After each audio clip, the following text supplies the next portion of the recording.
Kebanyakan kita mementingkan pujian-pujian, ibadah-ibadah, sholat yang kita kerjakan untuk ngumpul-ngumpulkan kenajisan saja. Untuk ngumpul-ngumpulkan bekal di dalam neraka saja.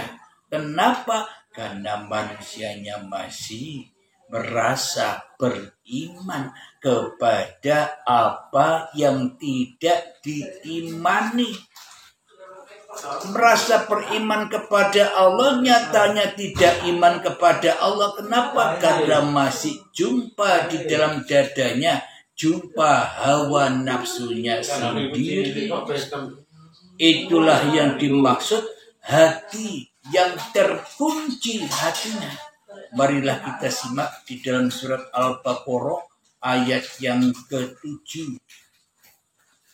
Bismillahirrahmanirrahim.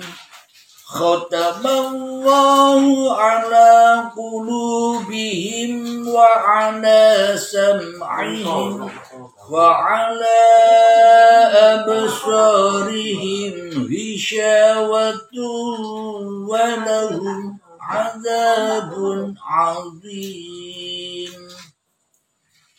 Yang artinya Allah telah mengunci hati dan pendengaran mereka. Penglihatan mereka telah tertutup dan mereka akan mendapat azab yang berat. Apa yang dimaksud Allah telah mengunci hati dan pendengaran mereka, penglihatan mereka? Mengunci hati, pendengaran dan penglihatan mereka maknanya hati ini terkunci untuk Allah. Sedangkan di dalam dada kita, di dalam hati kita, di dalam nyawa kita, di dalam jiwa kita, di dalam rah kita yang ada hanyalah diri kita sendiri. Sebetulnya yang mengunci pintu hati ini adalah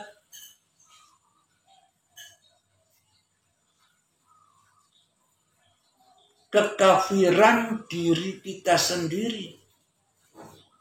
Qalbun kafirin baitun nas. Hatinya orang-orang kafir adalah ketika di dalam rumah hatinya masih dihuni oleh manusianya. Itulah orang-orang yang kafir kepada Allah. Hatinya dikunci mati.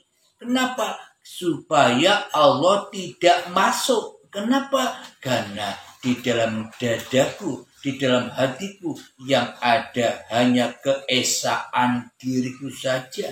Yang ada hanyalah ketauhidan diriku saja. Hanyalah keahadan, kesendirian, qiyamuhu binafsihi, diri manusiaku saja. Maka kututup pintu hatiku untuk Allah. Supaya apa? Supaya Allah tidak jadi Tuhan di dalam dadaku. Ia tidak, gamas. Inilah yang dikatakan Allah. Allah telah mengunci hati dan pendengaran mereka. Sehingga di dalam diri kita yang ada masih diri kita. Sehingga di dalam hati kita yang masih duduk menjadi Tuhan, masih diri manusia kita, pasti penglihatan menjadi penglihatan manusianya. Pendengaran menjadi pendengaran manusianya. Perkataan menjadi perkataan manusianya. Inilah yang dimaksud Allah mengunci hati mereka sehingga mereka buta akan Allah. Sehingga mereka tuli akan Allah. Sehingga mereka bisu akan Allah. Kenapa? Karena penglihatan, pendengaran, perkataan, ilmunya, ibadahnya, semua seolah-olah dirajai, dituhani oleh dirinya sendiri dan dimakan sendiri. Perbuatannya diperbuat-buat sendiri, dimakan-makan sendiri. Sholatnya dilakukan sendiri, diakui sendiri.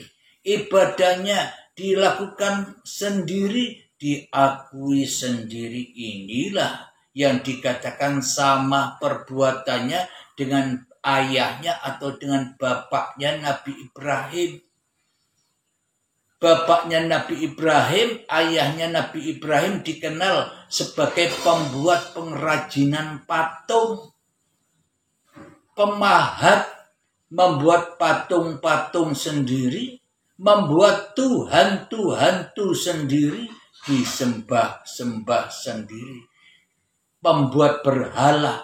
Jadi kita selama ini, termasuk saya selama ini, hanya menjadi pembuat berhala. Apa berhalanya? Sholat kita buat-buat sendiri, kita makan-makan sendiri. Itulah berhala sholat, berhala ibadah, berhala sholawat, berhala zikiran, berhala ngapal Quran, berhala berbuat kebaikan. Semua itu diberhala-berhalakan, diagung-agungkan oleh si pencipta berhala-berhala itu sendiri. Karena manusianya jadi Tuhan tuh di dalam dadanya. Dan karena Allah telah mengunci mati hati manusianya. Karena manusianya tidak menerima Allah sebagai Tuhannya di dalam dadanya. Sehingga manusia mengadakan berhala-berhala, Tuhan-Tuhan yang selain Allah. Manusia hidup di dunia ini guna untuk menyembah berhalanya masing-masing. Siapakah berhala yang tertinggi? Dialah dirinya sendiri. Hawa nafsunya sendiri yang diberhala-halakan. Mencari dunia guna untuk dipersembahkan kepada berhala Tuhannya. Siapa? Kepuasan hawa nafsunya. Ibadah, sholat, dan kebaikan dilakukan oleh manusia demi apa? Demi dipersembahkan kepada berhalanya. Siapa? Hawa nafsu kita sendiri. Untuk pemuas diri kita sendiri. Sehingga bila kita sudah mengerjakan sholat, mengerjakan ibadah, mengerjakan kebaikan, hati kita lega, hati kita merasa mulia, hati kita merasa tersanjung dengan apa-apa yang sudah kita perbuat. Karena manusianya nyembah dirinya sendiri, nyembah awake dewe. Itulah yang dimaksud khatamallahu ala qulubihim wa ala sam'ihim wa ala absarihim ghisyawatu wa lahum adzabun adzim. Itulah azab siksa yang sangat amat pedih.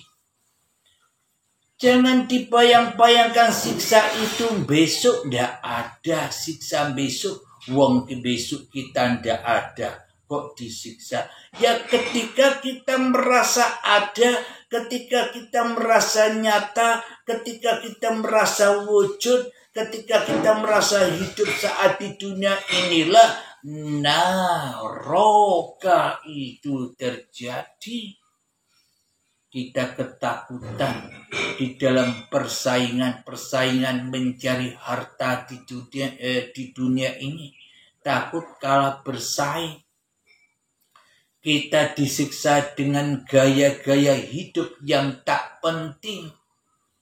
Gaya-gaya hidup yang nyontoh gaya hidupnya orang lain. Itulah siksa-siksa yang pedih itu. Tidak mau menerima apa adanya yang sudah ditetapkan oleh Tuhannya. Wong kita belum bertuhan. Bagaimana mungkin kita bisa menerima ketetapan Tuhan yang mana yang ada di dalam hati kita masih ketetapan hawa nafsu kita yang kita inginkan selama ini.